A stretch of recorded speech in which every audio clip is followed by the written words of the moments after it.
Nagpasaklolo ang 3 Pilipino sa Cambodia na inalok ng trabaho sa call center pero pilit na pinagtrabaho bilang scammer. Nagtago sila mula sa mga Chinong ng torture at ngayon tumutugi sa kanila. Nakatutok si John Consulta, exclusive. Sana po mapauwi na po kami ng maayos at safe sa pamilya namin sa Pilipinas. Kasi habang nandito pa rin po kami, hindi po namin alam yung mga pwede pang mangyari. Ipinadala ito sa GMA Integrated News ng 3 Pilipino na nakaranas umano ng pangtotorture ng mga Chinese national sa scam farm sa Cambodia. Ipinakita nila ang kanilang mga sugat at pasa dahil sa hataw ng latigo at pala, mga paso ng sigarilyo at mga tadyak sa ulo at iba't ibang bahagi ng katawan. Dinala raw sila ng 15 Chino sa isang bakanteng lote 10 oras ng gabi at doon sinaktan matapos mabalita ang plano nilang umalis sa scam hub. Si alias Ben, bago bugbugin, kinulong daw muna ng 3 araw at hindi pinakain. Takot na takot po ako, sir. Akala ko talaga mamamatay na po kami doon, sir. Si Alice, pinaso raw ng sigarilyo ng mga Chino para gisingin siya matapos mahimatay sa gitna ng pananakit. Pagkatapon po sa akin sa may lupa po na puro bato-bato, ito po yung unang bumagsak. Napaganon po ako tapos may bigla po ulit tumadyak. Saka po nawalan po ako ng malay. Nagising lang po ako, sir, nang may pumasok po sa kamay ko ng sigarilyo. Yung isa po, bakal. Matapos bugbugin, iniwan sila mga Chino, kaya doon lang sila nagkaroon ng pagkakataong tumakas. Nagtatago sila sa isang safe house sa Cambodia at hindi makalabas dahil tinutugi sila ng mga nambugbog na Chino. Napag-alaman pa raw nilang nag-alok ang mga ito ng pabuya sa magtuturo sa kanila. Hindi po namin maisip kung ano ba yung mga pwedeng gawin kasi pinapahanap pa rin po kami ngayon. Sana po matulungan niyo po kami papauwi na. Ang apela ng 3 nakarating na sa NBI na nangakong nakikipag-ugnayan sila sa ibang ahensya at Interpol para masaklolohan sila. Huwag kayong matakot. Gagawin ko agad ng lahat ng paraan para ma-rescue kayo dyan. Para sa GMA Integrated News, John Consulta, nakatutok 24 oras. Sa Abril, sisimulan na ng Meralco ang pag-refund sa halos 20 bilyong pisong sobrang nasingil sa mga consumer. Nakatutok si Mav Gonzales. 6,000 piso kada buwan ang karaniwang bill sa kuryente ni na Andrea. Kaya laking pasalamat niya sa nakaambang refund ng Meralco na sisimulan sa Abril. Malaking bagay na ho yun. Sa mga bilihin sa araw-araw, mga pangpalengke tulad ng bigas, mga gulay, ganun. Ayon sa ERC o Energy Regulatory Commission, halos 20 billion pesos ang kabuuang kailangan nilang i-refund sa customers para sa sobrang singil ng distribution charges mula July 2022 hanggang December 2024. Ilabas na po rin naman ng Energy Regulatory Commission yung order po sa Meralco sa pag-refund. Ito nga pong amount na 19.95 billion pesos. Simula po yan ng Abril. Tatagal po ito sa loob ng 36 months or 3 years simula sa Abril po. Normal daw na magkaroon ng sobra o kulang na singil. Merong gap na siguro mga 2 weeks bago po nila mabasa mga metro dahil po hindi in real time, pag kinonsumo mo, babayaran mo. Meron po talagang natural cycle ng over and under na tinatawag. Meron pong ganon. Pero ito pong delay na ito na taon, dapat po hindi nga po ganito katagal.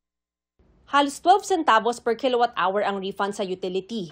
Mas malaki ang balik sa residential customers, mahigit 20 centavos per kilowatt hour, katumbas ng nasa 40 pesos na refund kung hanggang 200 kilowatt hours ang konsumo sa isang buwan.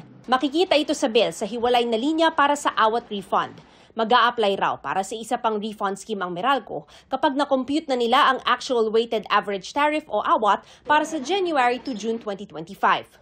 Sabi ng Meralco, makatutulong ito, lalo't papasok na ang tag-init kung kailan mas malakas ang konsumo ng kuryente. Hindi naman konektado ang refund sa 26 centavos na rate hike ng Meralco ngayong buwan. Para sa GMA Integrated News, Mav Gonzales, nakatutok, 24 oras. Isang solidarity walk ang isinagawa sa Davao City para kay dating Pangulong Rodrigo Duterte kasabay ng pagdiriwang ng Araw ng Davao. Dito binatiko si Davao City Mayor Baste Duterte, si Pangulong Bongbong Marcos. Nakatutok si Argel Relator ng GMA Regional TV.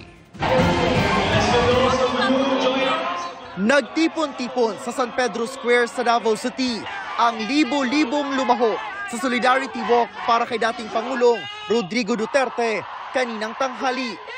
Hinarap sila ni Mayor Baste Duterte na nagpasalamat. Naglabas din siya ng saloobin sa anyay illegal na pag-aresto sa dating Pangulo. Di ko matingala nga nung ingon-ani karon because Rudy Duterte stood up for every ng mga traditional politicians di nila gusto nga kausapan aning nasura ni. Di nila gusto nga naa ng Rudy Duterte diha kay mapulilyaso ang ilang mga tula sa gobyerno.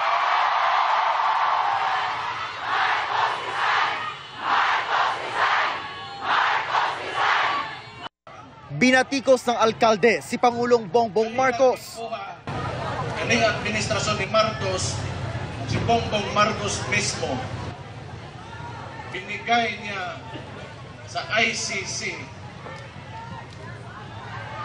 Murag wala lang, ato na lang, murag walay nang himo ang atong pinalanggang amahan diri sa Tundak Bayan. Mr. President Marcos, you will never be loved.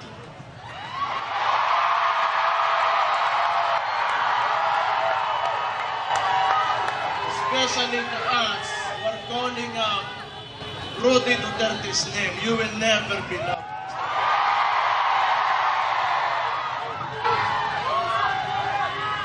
We will stand up and we will fight back. Naglabas din siya ng sama ng loob sa Pangulo. Usponako, last year, January, giingnan taga Marcos, wag yung kay utang kabubuton.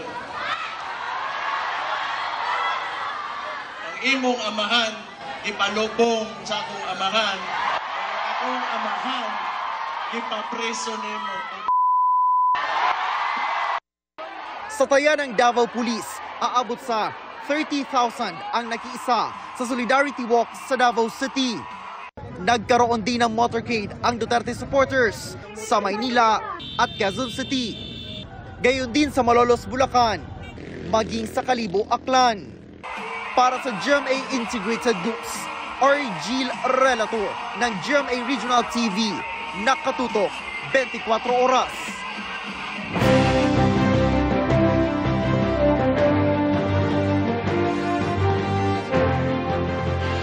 Natapos na po ang pag-imprenta sa mga balotang gagamitin sa eleksyon 2025.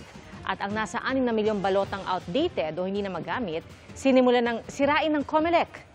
Nakatutok si JP Soriano. Tapos na ang printing ng mahigit 68.5 milyon na balota na gagamitin para sa May 12 midterm elections. Kung bakit ito ay 68,542,000 ay sapagkat hindi tayo nag-imprenta ng mga balota para sa Bangsamoro parliamentary elections. Minarapat natin at katulad ng tamang prediksyon ng COMELEC, hindi muna kami nagpa-imprenta sapagkat at that time may posibilidad na ang eleksyon sa Bangsamoro ay maaaring hindi matuloy.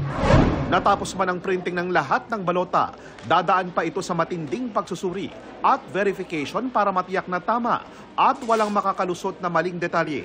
Yan daw ang dahilan kung bakit may mahigit 2 milyong balotang rejected matapos dumaan sa verification process. Pero ayon sa COMELEC, di ito malaking problema at maayos kaagad. Kapag natapos na ang verification process, uumpisahan na ang packing process sa NPO. Ang mga balota kailangang vacuum sealed at nakalagay sa espesyal na kahon bago dalhin sa warehouse sa Santa Rosa, Laguna. Sa ikalawang linggo ng Abril, uumpisahan na ang delivery sa mga balota sa buong bansa. Lahat ng mga delivery trucks may escort na pulis at may monitoring devices. Inumpisahan na rin ng COMELEC ang pagsira sa may 6 na milyong balotang hindi na gagamitin sa eleksyon. Matatanda ang ipinag-utos ng Korte Suprema sa COMELEC na isama nila ang pangalan ng ilang kandidato na nauna na nilang dinisqualify. Dito sa warehouse sa Santa Rosa, Laguna, kinuha ang mga balotang sisirain. At matapos nga makolekta yung mga outdated na balota, isinasakay po sa truck na ito at siya pong ibabiyahe sa isang facility sa Pampanga kung saan tutunawin ang mga balota para hindi na raw po mahalo sa darating na eleksyon 2025. Sabi ng COMELEC, di na sila sisingilin ng NPO sa outdated ballots at ang mga tutunawing balota. Biodegradable kasi yung mga papel natin. Kaya pwedeng gamitin muli yan bilang papel muli na magagamit sa mga susunod na panahon. Para sa GMA Integrated News, JP Soriano, nakatutok 24 oras. Sa iisang barangay, 2 magkahiwalay na insidente ng pang-hold up at pagtangay ng motorsiklo ang naitala. Nakatutok si Bea Pinlac. Pauwi na ang delivery rider na to sa Barangay Santo Domingo, Quezon City, Sabado ng madaling araw. Maya-maya, kitang may bumubuntot na sa kanya na isa pang motor na may sakay na 2 lalaki. Ang motor, biglang humarang na, sabay baba ang angkas nito na may nakatutok ng baril sa delivery rider. Napababa ng motor at tanggal ng helmet ang delivery rider. May inabot pa siya sa lalaking may baril bago tuluyang inagaw ang motor niya. Kinuha pati ang wallet niya. Agad silang tumakas pa Del Monte Avenue sakay ng magkahiwalay na motor, kasunod ang isa pang motor, lulan ang isa pa umano nilang kasabwat. Ang biktima, sinubukan pang habulin ang mga tumangay ng motor niya. Pero nang hindi na mahabol, sumakay siya ng tricycle at nagsumbong sa barangay. Sakto naman na nandito yung mga kapulisan natin. So ngayon is under investigation pa yung nangyari. So hindi pa din siya nare-recover until now. Madaling araw din nitong Biyernes, isang motor taxi rider naman ang nabiktima nang may pumara sa kanya sa may G. Araneta Avenue. Sinakay niya, sabi lang is may kukuhanin lang na gamit sa isang street lang din. So malapit lang daw. Sabi niya inikot-ikot daw siya. Hanggang siya itinago siya dyan sa may madilim na part na walang CCTV. Dinala siya sa isang madilim na lugar and then tinutukan siya ng patalim. Then saka siya pinadapa. Tapos saka inagaw yung motor. Tinutugis ang mga suspect at inaalam kung magkaugnay ang 2 kaso ng motor napping. Sinusubukan pa namin kuhanan ng pahayagang pulisya at mga biktima ng agaw motor. Para sa GMA Integrated News, Bea Pinlac, nakatutok 24 oras.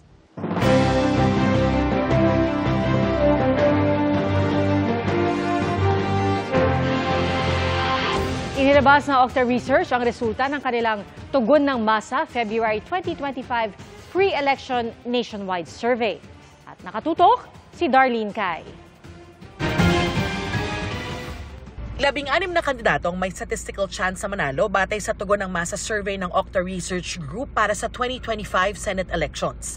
Yan sina Congressman Erwin Tulfo, Senator Bongo, broadcaster na si Ben Tulfo, Senator Bong Revilla, dating Senador Tito Soto, Makati City Mayor Abby Binay, Senator Lito Lapid, Congresswoman Camille Villar, dating Senador Manny Pacquiao, Senator Pia Cayetano, TV host na si Willie Revillame, Senator Amy Marcos, dating Senador Ping Lacson, dating DILG Secretary Benher Abalos, incumbent Senators Bato de la Rosa at Francis Tolentino. Isinagawa ang survey nationwide noong February 22 hanggang 28, 2025 at may plus-minus 3% na margin of error at 95% confidence level. Ang 1,200 respondents na edad 18 pataas ang tinanong sa pamamagitan ng face-to-face interview kung sino ang iboboto nila bilang senador kung ang eleksyon ay ginawa noong survey period. Ayon sa Okta Research, ito ay isang non-commissioned survey. Para sa GMA Integrated News, Darlene Kai, nakatutok 24 oras. 5 taon nang nakararaan nang ideklara ang unang lockdown sa bansa dahil sa COVID-19 pandemic. Ibinahagi ng ilan nating kababayan ang kanilang hindi raw malilimutang mga karanasan. Nakatutok si Nico Wahe.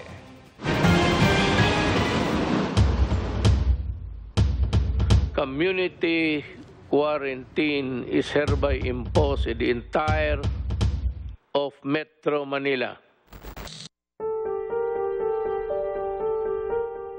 March 15, 2020, tila tumigil ang lahat sa Metro Manila at maraming bahagi ng bansa nang ipinatupad ang enhanced community quarantine dahil sa COVID-19 pandemic. Nilockdown ang Metro Manila. Bawal maglabas-masok sa NCR maliban sa frontliners at may quarantine pass para makabili ng essential items. Lahat naka-face mask at pinag-face shield para mapigilan daw ang pagkalat ng COVID. Ano lang unforgettable moments mo nung panahon ng pandemic? Quarantine. Lagi kong nasa quarantine hotel. Malungkot po. Bakit po? Kasi walang hanap buhay. Mahirap. Si Christian, bagamat masaya raw na napirmi sa bahay kasama ang pamilya, nahirapan naman daw dahil walang trabaho. Ipinagbawal kasi ang mga gaya niyang motorcycle taxi rider. Patay ang kabuhayan nun. Patay. Wala talagang income. Umalo sa mahigit 4 na milyong Pilipino ang nagka-COVID at mahigit 66,000 ang namatay. Batay sa opisyal na datos na nakalap ng GMA Integrated News Research. Ayon kay Health Secretary Ted Herbosa na tumayo ring head ng COVID-19 National Task Force noon, sakaling maulit o may dumating na bagong pandemya, mas handa na raw ang bansa. Ang naging problem ng COVID was that when it came, it was an uncertain disease. Ngayon, alam na natin what works and what doesn't work. Pinagtutuunan daw ng pansin ngayon ng DOH ang testing para sa iba't ibang sakit. I'm getting more budget in healthcare. Mas madali manghingi ng pera, ng funding para sa bagong specialty hospital, bagong health center, more salary for nurses. Para sa GMA Integrated News, Nico Wahe, nakatutok, 24 oras.